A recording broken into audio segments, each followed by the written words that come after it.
It's a beautiful day in southern Michigan, so you know, why not get a bunch of stuff out?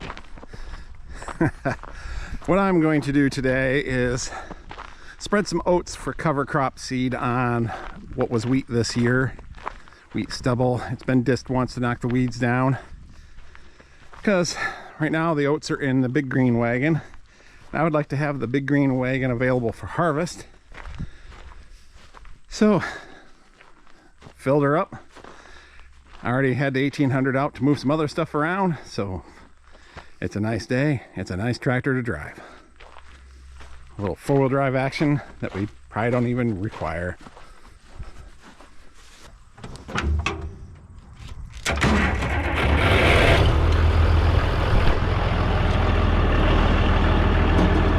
I guess I was going to point it this way when I cranked it over, and I didn't. Oh well. Yeah, it is just gorgeous. High of 78 today. It's October 2nd. Unbelievable.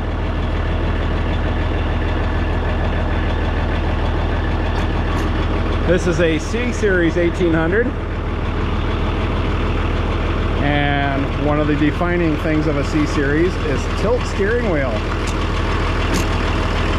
Because of tilt steering, the A's and B's had to throttle under here, and because of the tilt steering, they moved it over to the side where it stayed for a long time after that.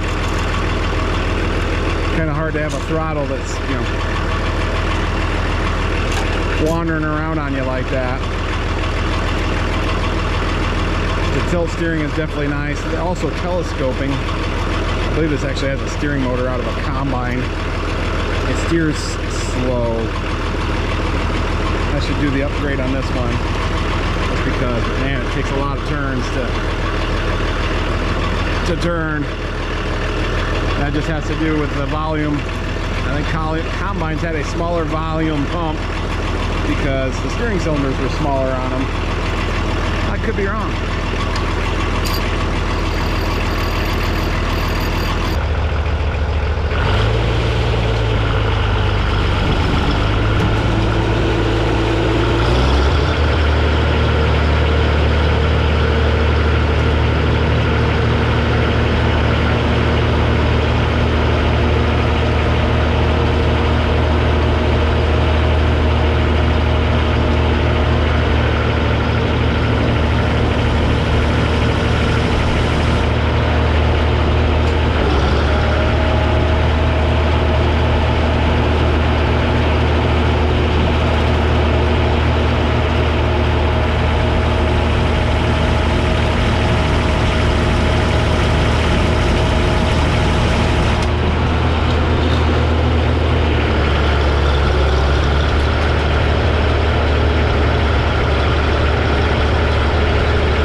right down here is the original four-wheel drive sticker. You couldn't get them at the time we painted this, so we just kept the original.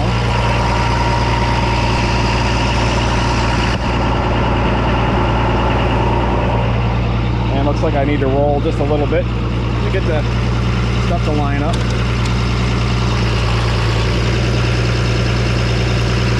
Come on. There we go. Another giveaway that it's a C series. The 38.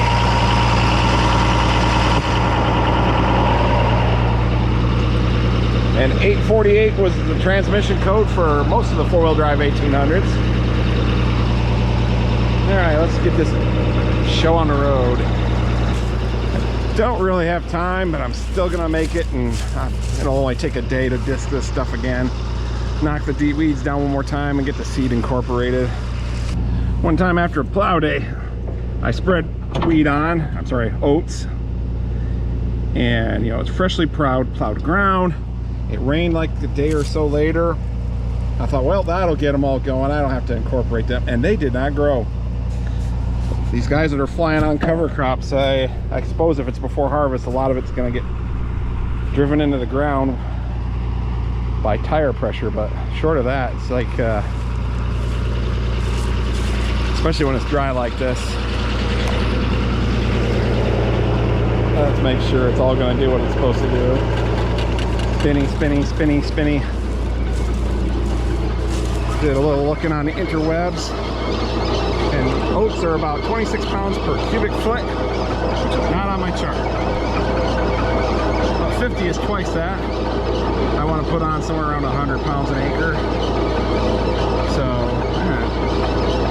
half of 50 is 25, so you know, somewhere right in there. So we're shooting for that.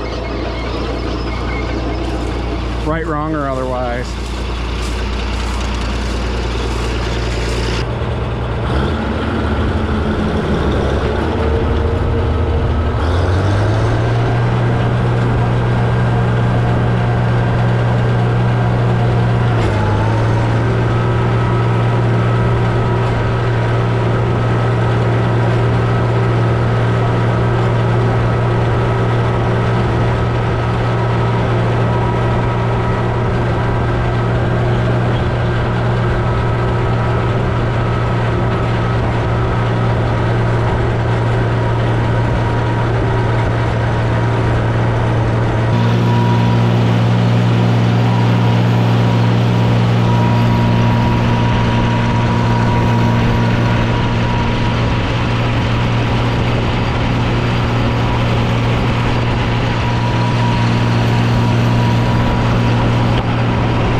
Throw some more oats in the spreader.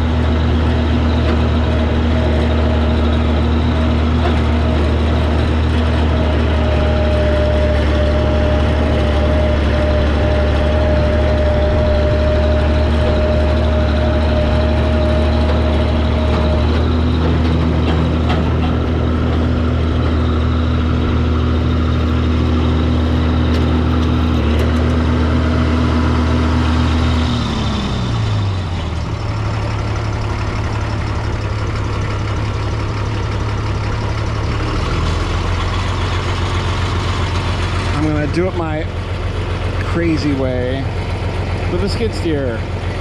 I could have set up an auger, try to find a spot long enough, and then have oats in the auger, or just do this.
the next day, and it is already getting warm in this cab. But I'm not gonna mess with air conditioning at this point in the fall. But now that those oats are spread, I'm out here with the disc, creating a dust cloud, and incorporating that seed so it can grow. They're saying a chance of rain Monday. Say it's Friday, Monday night into Tuesday, so rather than it sitting on top and just waiting for the mice and all the other critters to eat it, instead of all the weed seeds, and it'll get the weeds knocked down and hopefully keep some of them from making more seeds before it's over. Some of them are probably too late, but should make for a nice smooth bed this next spring for corn here. My cousin's got the field just about totally covered with manure, or injected with manure, I guess would be the correct way. Little stinky over there, but not too bad. You get it in the ground and that helps keep the smell under control. Oh, and now I gotta turn around.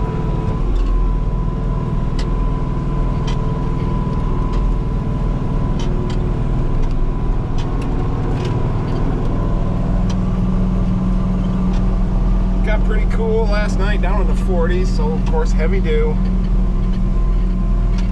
It's getting pretty well burnt off now. It's 11 something.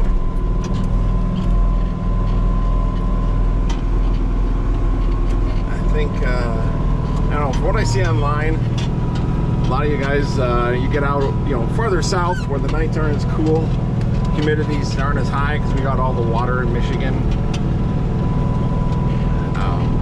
Lakes everywhere. They say you're never more than, I've heard 5 or 6 miles, but from a lake or a stream or some other body of water when you're in Michigan. Although we are so dry right now, some of the rivers are actually drying up to the point where they're just a trickle. You can walk across the riverbeds. Just telling Mrs. Oliver Guy last night, I don't think it got that dry in 88.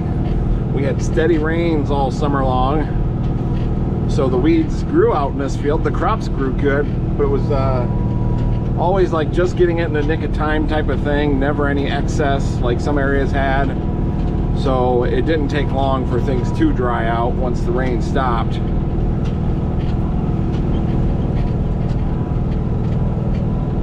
But I think there's going to be pretty good yields from what I've seen looking in the fields, and we'll be getting at that pretty quick. I get this project done.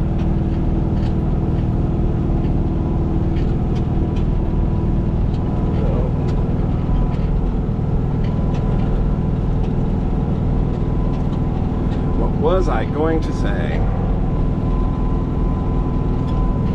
But after the little shot of rain next week, the forecast is still continued dry, so there's gonna be plenty of opportunity to get harvest done. Just be a little bit cooler for a change.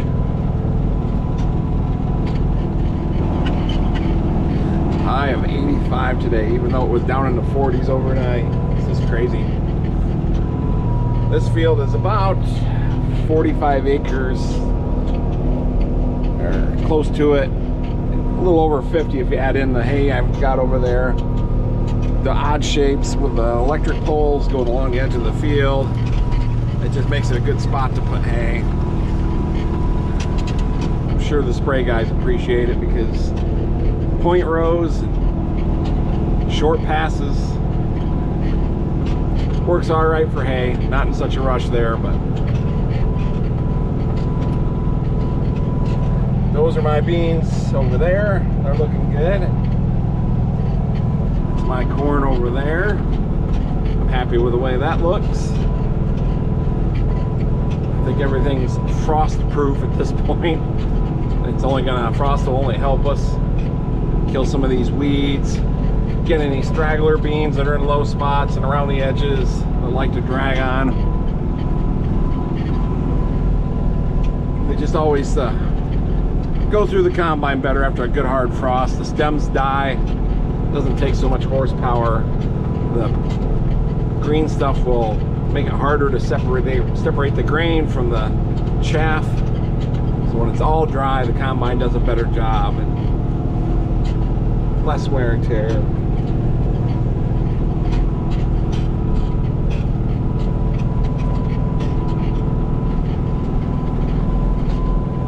think I'm gonna send the drone up.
me up to where I ran out of oats.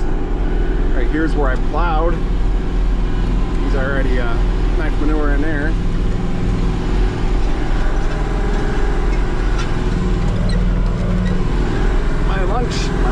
My stomach is saying it's lunchtime. The clock is saying it's lunchtime. And once again, the wife told me to do another project for the library, so I gotta go take care of that.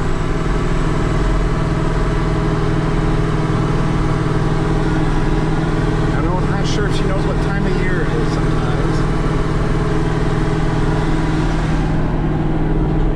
But anyways, it'll all get done. Windows open to let a little cool air and some turbocharged Kitty Cat 3208 music in the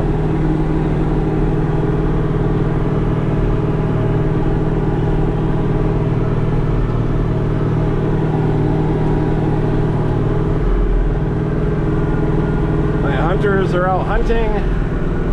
Currently looking for a deer he shot this morning, and bow season started in Michigan October 1st. So he's out there trying to help me alleviate my deer population problem. They have been very hard on the corn this year.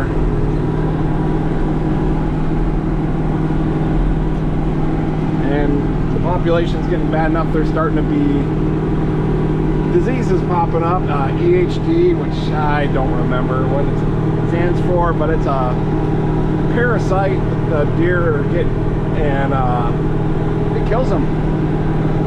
They get really thirsty, so you'll find them near water.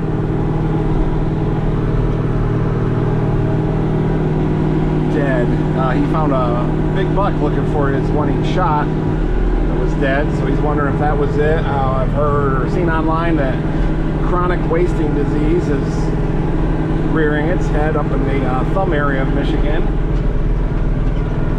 So these are the things that happen when we mismanage our deer population. We get crops that are eaten and diseases start coming in and killing them because we can't. We've taken away their predators. So it's up to us.